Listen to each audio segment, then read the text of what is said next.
छत्रपति शिवाजी महाराज पर 10 मिनट का विस्तृत कंटेंट यहाँ है। छत्रपति शिवाजी महाराज का जन्म 28 फरवरी ईस्वी को शिवनेरी दुर्ग में हुआ था। उनके पिता शाहजी भोंसले और माता जीजाबाई थीं। शिवाजी महाराज बचपन से ही साहसी और निडर थे। उनकी माता जीजाबाई ने उन्हें रामायण, महाभारत और भारतीय इतिहास की कहानियां सुनाकर प्रेरित किया। इन कहानियों ने उनके अंदर स्वतंत्रता और न्याय के लिए लड़ने की भावना को प्रबल किया। शिवाजी महाराज ने मराठा साम्राज्य की स्थापना की और मुगलों के अत्याचार से प्रजा को मुक्त किया। उन्होंने सुखसिंह सोडफाइव में तोरना किले पर विजय प्राप्त की, जो उनकी पहली बड़ी सफलता थी। इसके बाद उन्होंने कई किलों पर विजय प्राप्त की और अपना राज्य विस्तार किया। इन सीसोत्सव में उन्होंने रायगढ़, कोंडाना और पुरंदर किले पर भी कब्जा कर लिया। उनकी सैन्य रणनीतियां अत्यंत कुशल थीं। शिवाजी महाराज ने गुरिल्ला युद्ध की तकनीक को अपनाया और दुश्मन को छापामार युद्ध शैली से हराया। उन्होंने सिद्दी, आदिल शाह और मुगलों से अनेक युद्ध लड़े और विजय प्राप्त की।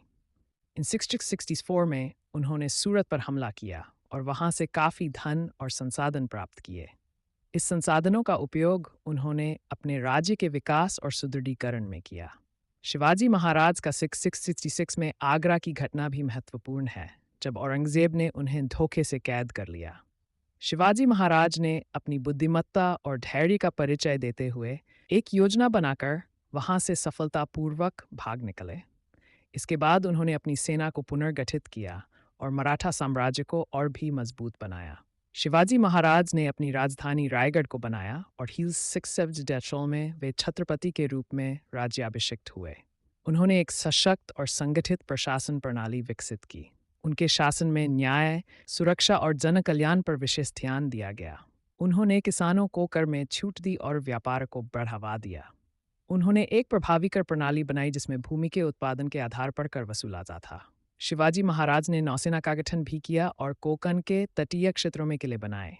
उनकी नौसेना ने पुर्तगालियों और ब्रिटिशों को समुद्र में चुनौती दी। कोंकण और गोवा के समुद्री किलों के माध्यम से उन्होंने अपने साम्राज्य को समुद्री आक्रमणों से सुरक्षित रखा। शिवाजी महाराज ने धर्म और संस्कृति का भी संरक्षण किया। वे सभी धर्मों का सम्मान करते और उनके शासन में सभी धर्मों के लोगों को समान अधिकार मिले। उन्होंने कई मंदिरों का पुनर्निर्माण कराया और नए मंदिरों का निर्माण भी किया। शिवाजी महाराज का देहांत 3 अप्रैल 1905 को हुआ, लेकिन उनकी वीरता और नेतृत्व की गाथाएं आज भी हमें प्रेरित करती हैं। उनकी नीतियां और साहसिक कार्य हमें यह सिखाते हैं कि किसी भी चुनौती का सामना धैर्य और दृढ़ता से किया जा सकता है। उनका जीवन और कार्य आज भी हमें स्वतंत्रता, न्याय और सम्मान की भावना को बनाए रखने के लिए प्रेरित करते हैं। ये विस्तृत कंटेंट छत्रपति शिवाजी महाराज की जीवन गाथा, उनके प्रशासनिक और सैनिक कौशल और उनके योगदान को संक्षेप में प्रस्तुत करता है। Please like and subscribe my channel.